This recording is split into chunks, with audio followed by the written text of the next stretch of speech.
성경을 읽다가 보면은 절제해라, 그리고 인내해라, 오래 참고 견뎌라, 이런 권면의 말씀이 참 많이 나오는 것을 알 수가 있습니다. 예를 들면 로마서 5장 3절 4절, 다만 이뿐 아니라 우리가 환난 중에도 즐거워하나니 이는 환난은 인내를, 인내는 연단을, 연단은 소망을 이루는 줄 알미로다. 또 야고보서 1장 4절도 마찬가지입니다. 인내를 온전히 이루라, 이는 너희로 온전하고 구비하여 조금도 부족함이 없게 하려 함이라. 이런 식으로 인내를 강조하는 교훈의 말씀도 많이 나오고요. 그런가 하면은 성경에 보면은 인내하지 못하다가 급히 서두르다가 어려움을 당하고 낭패를 만나는 이런 사례들도 종종 나옵니다. 예를 들면 대표적인 사례가 출애굽기 32장에 나오는 금송아지 우상 사건, 이런 거 아닙니까? 모세가 시내산에 율법을 받으러 가서는 아무리 기다려도 안 오는 겁니다.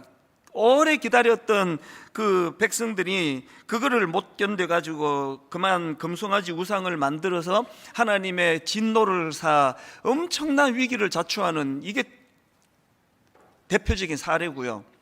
또 그런가 하면은 우리가 잘 아는 야곱의 어머니 리브가도 마찬가지입니다. 자녀 교육을 하는데, 아니 자기가 야곱을 임신했을 때 하나님께서 약속의 말씀을 주셨거든요. 내가 야곱을 강하게 인도할 것이다, 그 약속의 말씀을 주셨는데 이 법은 멀고 주먹은 강하고 이런 말이 있는 것처럼 하나님의 약속의 말씀을 신뢰하지 못하고 기다리지 못해가지고 그만 속임수로 아버지의 축복을 받아내게 하려는 이런 잘못된 시도를 하다가 그 아들이 얼마나 안 해도 되는 고생을 하는 길로 들어가게 만듭니까? 이 모든 것들이 다 이제 인내하지 못하는 데서 생기는 비극인데요. 오늘 본문도 바로 딱 그런 케이스에 지금 사건이 지금 발생을 하고 있습니다. 자, 오늘 본문 창세기 16장 1절 2절 한번 보십시오. 아브라함의 아내 사레는 출산하지 못하였고 그에게 한 여종이 있으니 애굽 사람이요 이름은 하갈이라. 사레가 아브라함에게 이르되 여호와께서 내 출산을 허락하지 아니하셨으니, 허락하지 않은 게 아니고요, 하나님의 때, 가장 적절한 하나님의 때를 지금 하나님이 기다리고 계시거든요. 근데 그 내면의 불신앙이 여호와께서 내 출산을 허락하지 아니하셨으니 원하건대 내 여종에게 들어가라, 내가 혹 그로 말미암아 자녀를 얻을까 하노라 하매 아브라함이 사레의 말을 들으니라. 지난주에 우리 살펴보지 않았습니까? 바로 앞 창세기 15장에서 하나님께서 친히 쪼갠 짐승 사이를 통과하시면서 당신의 존재를 걸고 내가 이 약속 지킨다, 그렇게 하나님께서 굳건한 약속의 말씀을 주셨는데도 불구하고 그만 인간이 갖고 있는 인내의 한계가 이런 것 같습니다.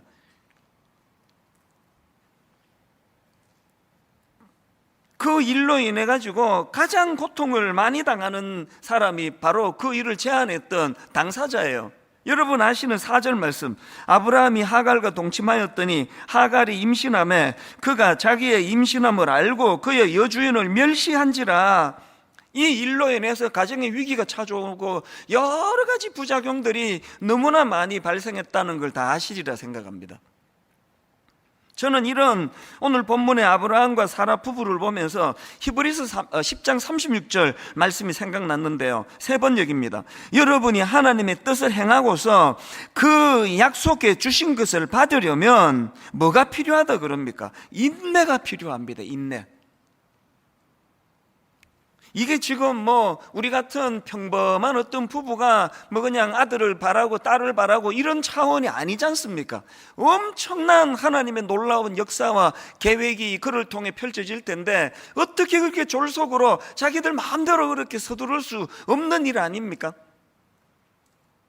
그래서 오늘 이 본문 말씀 우리에게 주는 메시지가 참 많은데요, 그런데 저는 이 말씀을 묵상하다가 보니까 이 아브라함과 사라가 이런 잘못된 결정을 할 수밖에 없는 위험 요소가 이미 그들 내면에 있다는 걸 제가 발견하게 된 겁니다. 이 아브라함과 사라가 이런 잘못된 판단을 할 수 있는 위험 요소가 두 가지가 있더라고요. 첫 번째가 뭐냐? 상대방을 인격적으로 존중하지 않는 태도, 여기에서 이런 잘못된 방법이 나온 거거든요. 이게 무슨 말씀이냐? 지금 여러분 본문 2절에서 이 여종 하갈을 대하는 사라의 태도를 한번 보십시오. 사레가 아브라함에게 이르되 여호와께서 내 출산을 허락하지 아니하셨으니 원하건대 내 여종에게 들어가라. 내가 혹 그로 말미암아 자녀를 얻을까 하노라 하매. 또 5절에서도 마찬가지입니다. 사레가 아브라함에게 이르되 내가 받는 모욕은 당신이 받아야 옳도다. 내가 나의 여종을 당신의 품에 두었거늘. 지금 이 묘사되는 사라가 묘사하고 있는 그 여종 하갈을 보면은요, 그를 인격체로 대하지 않습니다. 마치 마음대로 할 수 있는, 자기 목표를 이루고 자기 뜻을 관철시키는 어떤 수단, 어떤 도구로 취급하고 있는 걸 볼 수 있는 거 아닙니까? 이건요, 충격적인 건 아브라함에게서도 똑같이 발견되는 태도예요. 이게 덧나가지고 이제 그 여종이 임신했다고 그렇게 자기를 대하는 태도가 달라지고 막 함부로 대하고 그러니까 이제 그 아내가 사라가 화가 난 거 아닙니까? 그래서 남편한테 막 퍼붓는 거예요. 그렇게 불평을 하니까 그 불평을 받는 아브라함의 반응이 너무나 놀랍습니다. 나쁜 쪽으로. 뭐라고 아브라함이 반응합니까? 6절을 세 번역으로 보십시오. 아브라함이 사라에게 말하였다. 여보, 당신의 종이니 당신 마음대로 할 수 있지 않소. 당신이 좋을 대로 그에게 하기 바라오. 그래서 나온 게 그 다음 사레가 하갈을 학대하니 하갈이 사레 앞에서 도망하였다. 여러분, 이거 충격적이지 않습니까? 아브라함도 똑같은 인식이에요. 지금 하나님은 자기를 통하여 복의 통로가 되도록 모든 사람들이 자기를 인하여 복을 받는 이런 놀라운 축복을 주셨는데, 그 종을 대하는 아브라함의 태도가 뭡니까? 아니, 왜 그거 갖고 불평해? 그거 당신 건데, 당신 종인데 마음대로 해. 지금 여러분이 아브라함과 사라 부부가 가진 잘못된 인식이 뭡니까? 그 여종은 자기 마음대로 몸을 통해서 아들을 낳게 하든지 핍박을 하든지 아무 상관이 없는, 영적으로 지금 아브라함과 사라가 영적으로 문제가 있으니까 이런 하나님의 방법을 기다리지 못하고 그렇게 이상한 방법을 취했던 것처럼요, 제가 발견한 게 뭡니까? 우리가 영적으로 하나님 앞에서 영적으로 우둔해지면은요, 사람을 대하는 태도가 이렇게 된다는 거예요. 제가 지난주에 그 오징어 게임 이 드라마를 계속 그거 보면서 마음이 불편한 지점이 있거든요. 이 드라마가 엄청 기발하잖아요. 우리가 어릴 때 놀던 그 오징어 게임, 또 달고나 뽑기, 또 무궁화꽃이 피었습니다, 이런 추억의 놀이를 가지고 드라마를 소재로 만든 거 되게 기발한데요. 그런데 이건 동심을 다 짓밟는 것 같아요. 무궁화꽃이 피었습니다. 지금도 아마 그 어린 자녀를 둔 엄마 아빠들이 아이들과 이런 놀이 할 텐데요, 이거를 살인 도구로 만들어 가지고 무궁화꽃이 피었습니다 했는데 이후에 잘못 몸을 움직이면 바로 기관총으로 쏴 죽여버려요. 그래서 수백 명 중에 딱 한 명만 남겨놓고 다 죽여버려요.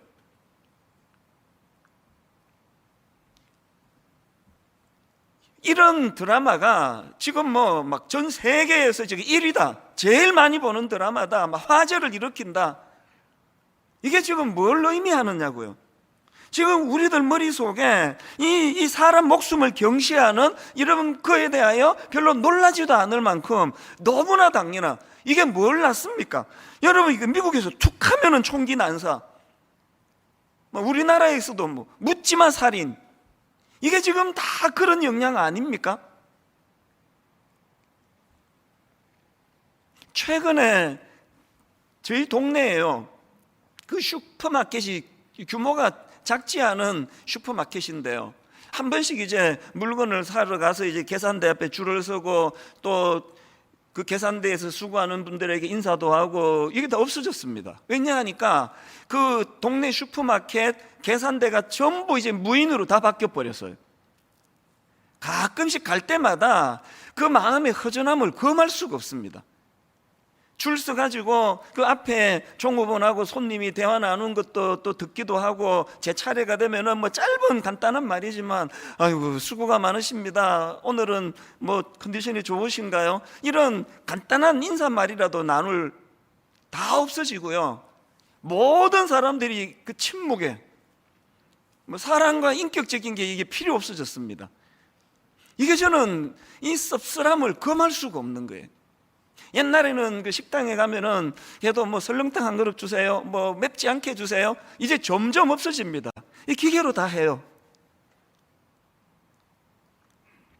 기능적으로 자꾸 사람을 대하는 이런 현실 속에서 우리가 하나님의 사람이라고 하는 이 특징을 어디서 나타낼 수가 있다고 생각하십니까?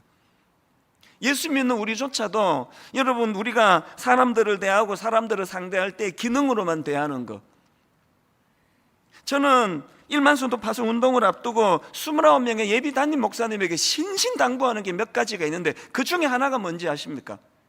우리 거래 관계로 만나지 말자. 내가 여러분에게 뭘 줄 수 있고 여러분이 내게 뭘 줄 수 있고 이런 걸로 만나지 말자. 이런 거래 관계가 아니라 존재가 귀하고 존재가 아름다울 수 있도록 똑같은 부탁을 합니다. 저나 우리 목사님들이 성도님들에 대하여 거래 관계로 바라보지 않기로 하자. 이분은 내가 개척하는 교회에 따라오시나 안 따라오시나 인간적으로 궁금하겠지만 이런 걸로 구분하지 말자. 따라오셨을 때 이게 뭐 쓰임새가 뭐 더 많이 있는 건가? 이 따라와도 뭐 쓰일 데가 없나? 이런 것들이 만약에 우리 안에 자리를 잡는다면 그건 교회가 아니에요. 다락방에 갔더니 그 뭐 얻을 것도 많고 순장님 친절하게 잘해주시고 그리고 뭐 정보도 많이 교환하고, 처음에는 그런 마음으로 다락방에 참석을 시작했다 하더라도요, 그것이 계속되는 건 곤란합니다. 인격과 인격에 부딪히면은 그 자체에서 감동이 흘러야 되는 거 아닙니까? 제가 추구하는 한 사람 철학이라는 거는요, 한 영혼을 기능으로 대하지 않는 태도, 한 영혼을 인격적으로 대하는 태도, 이게 한 사람 철학의 가장 중요한 핵심입니다. 교회를 나누는 것이 좋겠다고 생각한 여러 이유 중에 하나가 분당 우리 교회는 이 일이 너무 어려워져 버렸기 때문 아닙니까? 최근에 저는 우리 교회 장로님께 너무나 감동적인 이야기를 하나 들었습니다. 이 장로님은 이제 정년 퇴직을 하시고요, 그렇게 잠깐 쉬시는데 뭐 워낙 성실하고 그러시니까요, 뭐 바로 이제 일거리 제안이 들어온 거예요. 그래서 스카웃 되다시피 이제 새로 이제 일을 시작하셨는데요, 그러고 났더니 그 아내 권사님이 뭐 물론 농담이죠. 권사님이 웃으면서 그런 얘기 하더래요. 여보, 그 당신 그 새로 취직된 거 나 때문인 거 모르죠? 그게 무슨 말이야? 그랬더니요, 이 권사님이 하나님께 최근에 간절히 기도했대요. 하나님 돈 좀 주세요. 하나님 저 돈이 좀 필요합니다. 그렇게 기도하셨대요. 감동적인 건 그 다음 이야기예요. 왜 돈이 필요했는지 아십니까? 이 권사님이 이제 순장님으로 오래 사역하고 교회를 너무 봉사를 잘하시고 하니까요, 지금도 예전에 다락방 그 젊은 부부라든지 또 교회 안에 여러 분들이 상담을 요청하는 거예요. 기도를 부탁하는 겁니다. 어떤 경우도 허투루 대하지를 않으세요. 그래서 진심으로 만나서 손을 잡아주고 같이 울어주고, 그래서 한번 이렇게 상담을 하고 나면은 이 상담이라는 게 상대방의 슬픔이 내게로 전이 되는 거거든요. 그래서 어떨 때는 막 같이 우울해하시고 같이 눈물을 흘리시고 그러는데요, 그렇게 만나서 길게 대화하고 나면은 밥도 사줘야 되고 차도 사줘야 되는데 돈이 필요하다는 거예요. 그래서 하나님 저에게 돈 좀 주세요. 그렇게 기도를 했더니 당신을 취직시켜 주더라. 그래서 이제 당신 받아온 월급의 반은 내 거야. 농담으로 그렇게 이야기를 하는데 난 너무 감동이 되는 겁니다. 그 장로님도 너무 훌륭하신 거 아닙니까? 그거를 여사로 듣지 않고 후투루 듣지 않고 진지하게 그 말을 받아가지고, 여러분이 세상에 이렇게 사람을 함부로 대하고 인명을 경시하는 이 시대 풍조 속에서는요, 내가 저 사람 왜 내가 상담해 줘야 돼? 내가 상담해 주는데 왜 밥까지 내가 왜 사줘야 돼? 뭐 내 저 사람 상담해 준다고 뭐 이게 뭐 떡이 나와 밥이 나와, 이런 얘기 많이 들어보셨죠?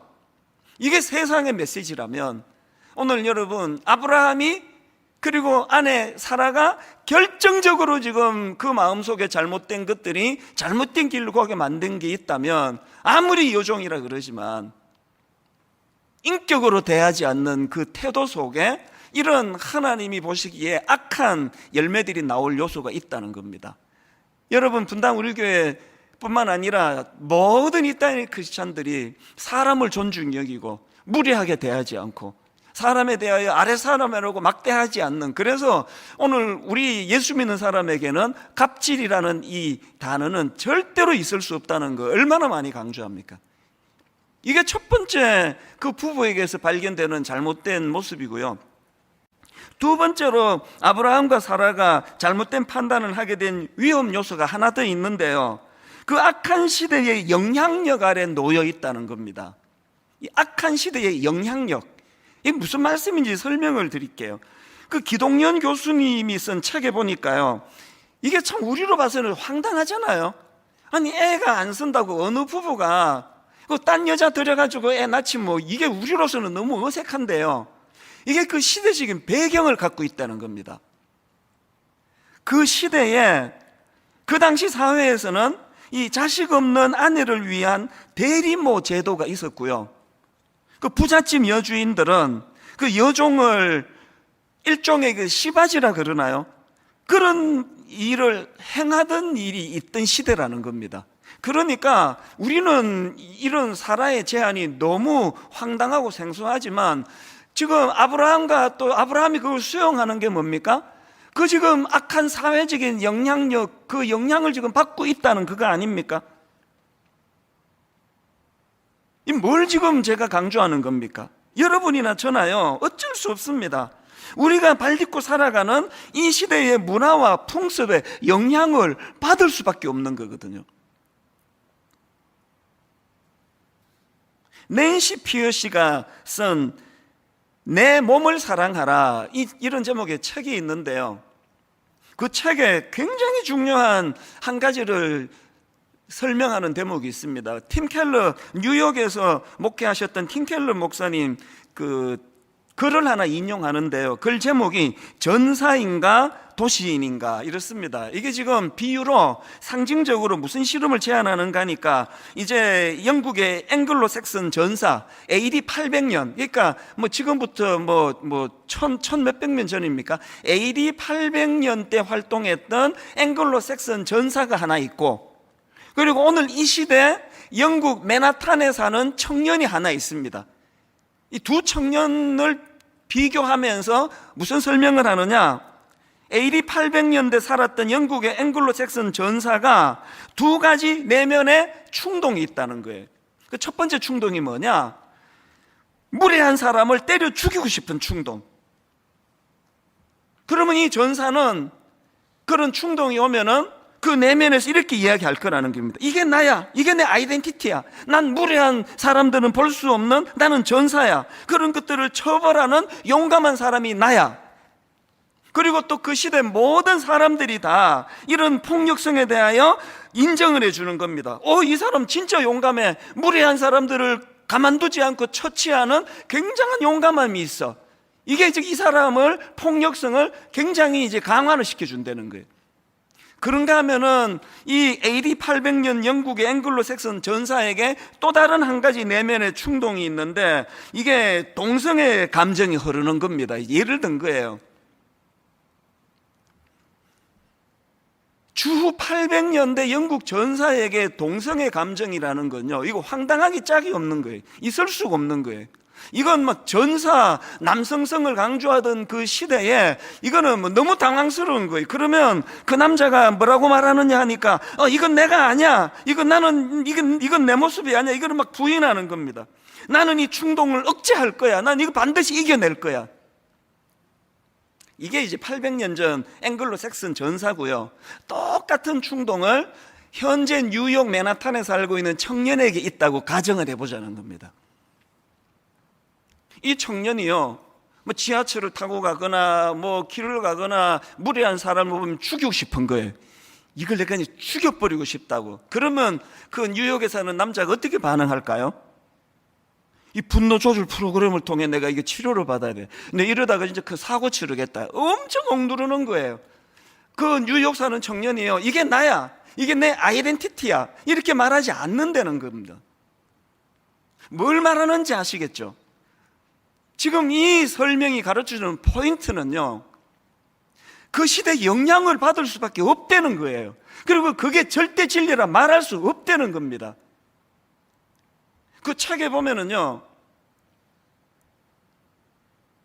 미국 사회에서 스며들고 있는 이 두 비유가 지금 너무나 현실적인 고민. 심지어는 어느 지역은 초등학교 안에 초등학교 아이들 사이에서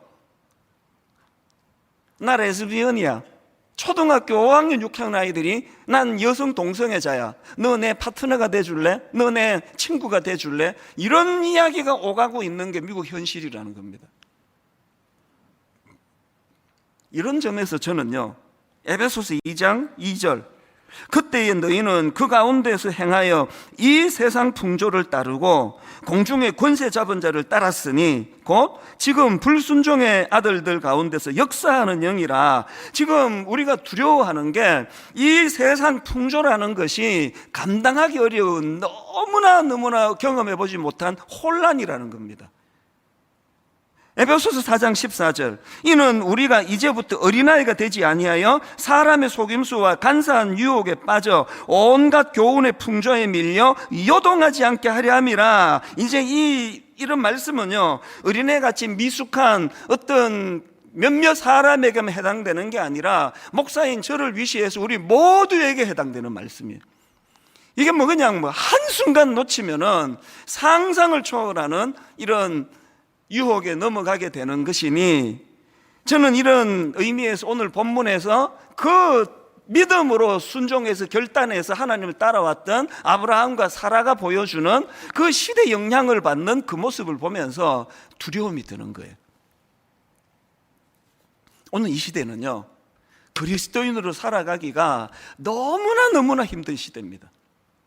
지난주에 우리가 창세기 15장을 살펴봤는데요, 그때 다룰 분량이 또 시간이 촉박해서 다루지 못했던 한 장면이 있는데요, 한 주 내내 제 머릿속에서 그 잔상이 떠나질 않는 겁니다. 그 장면을 설명드릴게요. 자, 창세기 15장 9절입니다.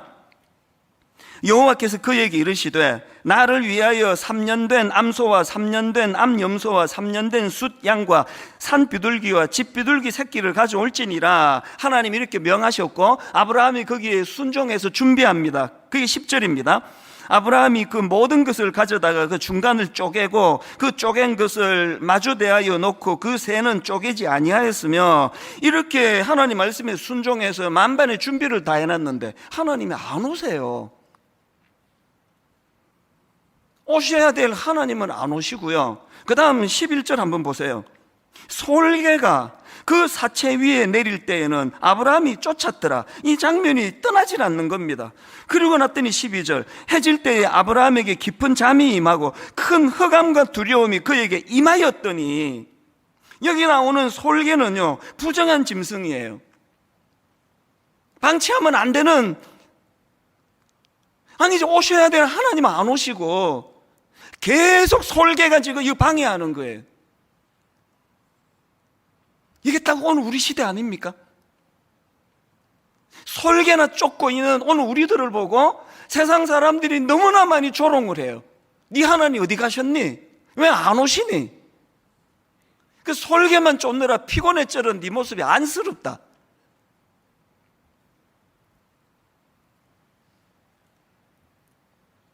(12절에서) 해질 때에 아브라함에게 깊은 잠이 임하고 큰 흑암과 두려움이 그에게 임하였더니, 이것이 오늘 우리의 현실이고요. 이 솔개의 공격은 점점 더 극심해질 터인데, 우리가 바라고 우리가 소망하는 게 뭡니까? 이 17절 아닙니까? 해가 져서 어두울 때에 연기 나는 화로가 보이며 타는 횃불이 쪼갠 고기 사이로 지나더라. 지난주 말씀 기억하십니까? 드디어 임하신 그 하나님께서 두려워 떨고 있는 그 아브라함을 향하여, 그 흑암으로 두려워하는 그 아브라함을 위하여 횃불로 불로 임하시는 그 하나님께서 친히 쪼갠 짐승 사이를 지나시며 내 존재를 걸고 너에게 약속하마. 그래서 오늘 설교 제목이 믿음의 다른 말은 기다림이다. 우리 이 사실을 잊으시면 안 됩니다. 믿음은 기다림이에요. 히브리서 10장 23절 세 번 얘기입니다. 또 우리에게 약속하신 분은 신실하시니, 우리에게 약속하신 분은 신실하시니 우리는 흔들리지 말고 우리가 고백하는 그 소망을 굳게 지킵시다. 내면에 두려움이 있을 때 이런 말씀을 묵상하시면 좋습니다. 그런가 하면은 시편 40편 1절, 내가 여호와를 기다리고 기다렸더니, 내가 여호와를 기다리고 기다렸더니 귀를 기울이사 나의 부르짖음을 들으셨도다. 이게 신앙생활 아닙니까?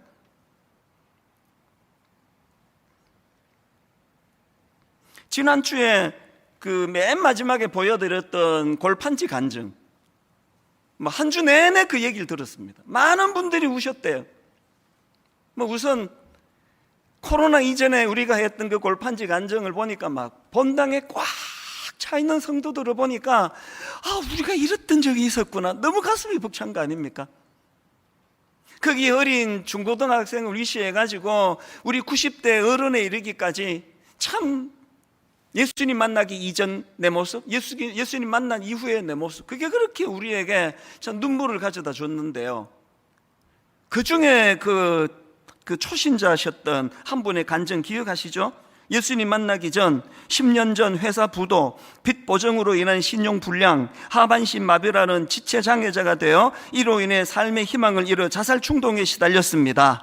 예수님 만난 후 이 골판지를 넘기시고는 만남의 축복과 공동체 보살핌 아래에서 다시 희망을 찾고 뚜렷한 목적을 갖고 살게 되었습니다. 지난 주 중에요, 이분이 홈페이지에다가 글을 올리셨어요. 게시판에 올린 글 제목이 이렇습니다. 강도 만나 급한 죽어가던 저를 살리신 하나님의 은혜.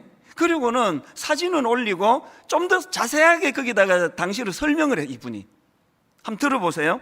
비포, 예수님 만나기 이전, 부친 회사 부도, 신용불량자, 실업자, 지체장애자, 자기 비하, 술과 담배, 야동 중독, 삶의 기쁨 전혀 없음, 자살 충동, 삶의 만족도 10점 중 1 혹은 마이너스 3점. 애프터, 예수님 만난 이후, 모 구청 보건소 정신건강 담당, 서울시장 표창 우수생명 지킴이, 자살 유가족 동료 지원 활동가, 중앙자살예방센터장 최우수상, KBS 채널A 방송 출연, 삶의 만족도 10점 중 15점. 이것도 감동이 됐는데요, 저를 뭉클하게 만든 건 이분 글 댓글로 이분 아내분이 거기다가 글을 남기셨어요. 이게 정말 저를 많은 생각을 하게 만들었는데요, 그 아내의 댓글 한번 들어보세요. 남편의 그 감격적인 글을 보고는 그 밑에 이렇게 썼습니다. 몇 년 전 골판지 간증을 보니 그 후에 예상치 못했던 어려움과 슬픔을 겪었던 것들이 생각나서 더 안쓰러운 마음이 들었네요. 또 그런 파도를 겪으며 떠내려가지 않고 삶의 뚜렷한 목표라고 했던 그 목표를 잊어버리지 않고 뚜벅뚜벅 걸어올 수 있었던 것이 너무나 다행이고 감사한 마음이 들어요.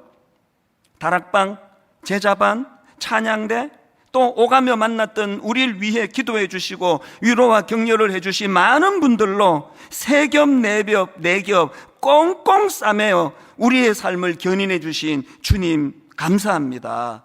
저는 이게 왜 감동이 됐느냐, 두 가지 감동이에요. 이게 그저 일어난 일이 아니구나. 이게 그냥 막 그 골판지 한번 들고 나면은 막 그때부터 고생 끝, 행복 시작, 이게 아니고요.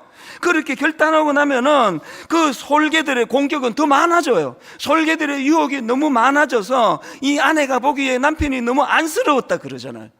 그걸 이겨냈기 때문에 그 인내가 이런 아름다운 삶의 결과를 가져왔다. 두 번째 우리가 알게 된 게 뭡니까? 교회 공동체가 말입니다. 성가대가 말입니다. 함께 동역하는 주변 사람들이 말입니다. 모든 분들이 힘을 합해가지고 그를 도와주고 그를 보살펴주고 용기를 건네주고, 다락방에서, 제자반에서 이게 교회라는 겁니다. 그 한 믿음 어린 형제를 세워가기 위하여 그 소중한 마음으로 그를 보듬어 세워나가는 공동체, 이게 교회라는 거예요. 저는 여기까지 오늘은 수고 많이 하신 우리 모든 성도님들에게 눈물로 호소합니다.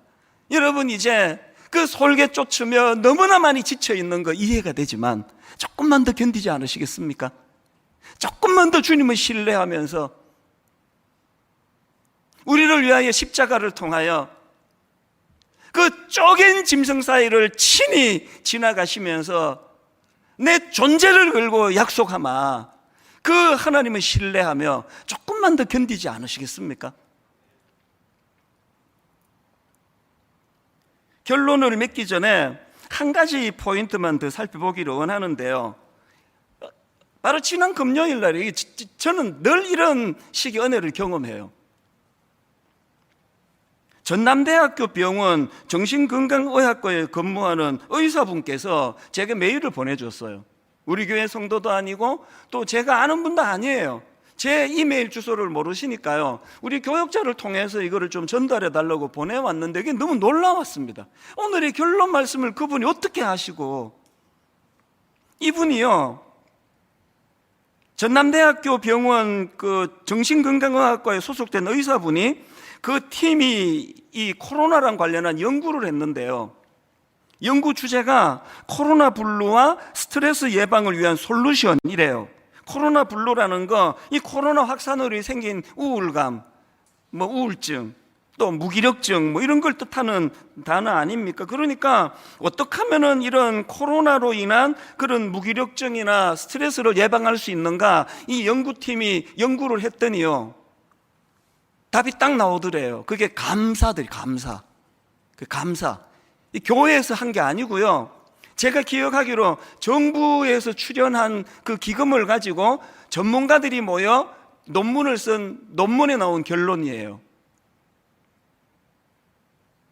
그 내용을 다룬 기사를 다 읽어드리면 너무 좋겠는데 시간이 없어서 제가 앞부분만 읽어드릴게요. 코로나19 확산 이후 일반인과 의료인에게 우울증과 스트레스가 크게 증가하였지만 감사하는 마음이 예방 효과가 있다는 연구 결과가 전남대학교 병원 정신건강의학과 연구팀에 의해 발표되었다. 이 논문 두 편이 여기에 지금 발표가 된 겁니다. 이분의 그 메일을 보고서 이게 감사구나 하고 오늘 본문을 다시 한번 보세요. 아브라함의 아내 사라가 그런 잘못된 제안을 했는데 그 첫 출발 한번 읽어보세요. 그 15장에서 하나님 그 쪼갠 짐승 사이로 지나면 이런 약속을 주신 하나님을 내가 찬양합니다가 아니에요. 하나님에 대한 원망, 하나님에 대한 불평, 과장된 불평, 하나님이 우리 애기 생기는 걸 막으신다고, 그것이 이런 불행한 결과를 가져온 거예요. 제가 깨달은 게 뭘까요? 여러분 이미 알고 계신 게 뭡니까? 기다림은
감사해요. 감사함으로. 그래서 지금 결핍된 그 문제에 집중하는 본능을 우리가 방치하지 말고, 그거 어쩔 수 없지만 15장에서 주셨던 그 하나님의 은혜, 14장에서 주셨던 그 하나님의 은혜, 13장에서 12장에서 주셨던 그 하나님의 은혜, 잘못 판단해서 애굽으로 내려가 엉뚱한 곳 헤맬 때 하나님이 어떤 은혜로 그를 다시 회복 주셨던가, 그 지나간 시간에 대한 감격을 회복하는 것, 이게 전남 대학교 어떤 저 알지도 못하는 의사 교수님을 통해서 하나님이 보내주신 자료라고 저는 믿거든요. 우리 지난주에 월드비전에서 감사 챌린지, 추수감사절 너무너무 감사해요. 한국 교회를 좀 섬기고 싶다고 이 감사 노트를 정성껏 만드는 이거를 10만 부를 원하는 교회에다가 배포하겠다고, 분당 우리 교회도 그 혜택을 누렸는데요. 이게 사실 이제 추수감사절 한 주 전 그 일주일 쓰는 용이거든요.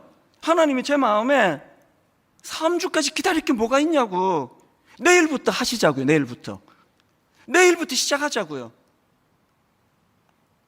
꼭 이거 안 쓰셔도 돼요. 이거는 추수감사 전주일 쓰기로 아껴놓고, 여러분 이미 있잖아요. 우리 교회가 쓰는 감사 노트 한 몇 줄 쓰고 그 처박아 놓은 거 다 찾아내세요. 그거 다 끄집어내세요. 그리고 우리 3주 동안에 이 월드비전에서 하는 감사 챌린지가 이게 참 의미가 있는 게요, 요일마다 감사 무게가 다 달라요. 우리 홈페이지 들어오시면 그 내용 다 알 수 있습니다. 이런 겁니다. 월요일에는 나에 대하여, 화요일에는 가족에 대하여, 수요일에는 교회에 대하여, 목요일에는 이웃에 대하여, 금요일에는 환경에 대하여, 토요일에는 하나님에 대하여 묵상하고 감사를 찾자는 겁니다. 홈페이지 오셔서 다운받아 가시고요, 요령을 배워 가시고요. 이거가 3주 모아지니까 신기하게 100감사가 됩니다. 100감사. 저절로 100가지 감사가 나와요. 도전해보지 않으시겠습니까? 여러분, 당장 오늘 저녁부터 우리 가족 행복밥상 조금 느슨해진 가족들 다시 모이셔서 우리 이제 오늘 저녁, 주일 저녁부터 연말까지 매주마다 한 주를 돌아보며 감사로 마무리 짓자. 감사로. 결론을 이 말씀으로 맺기 원합니다. 히브리서 10장 36절. 너희에게 인내가 필요함은 너희가 하나님의 뜻을 행한 후에 약속하신 것을 받기 위함이라. 다 오셔가지고 쏟아버리는 어리석은 인생이 아니라 기어이 약속을 성취하시는 그 하나님의 은혜를 풍성히 누리시기 위하여 좀 더 힘을 내시고, 좀 더 인내하시고, 좀 더 기다리시면서 감사로 이것들을 잘 이겨내심으로, 그래서 하나님 약속하신 것을 받기 위함이라, 이 말씀이 성취되는 믿음의 성도님들 되시기를 주님 이름으로 축원합니다.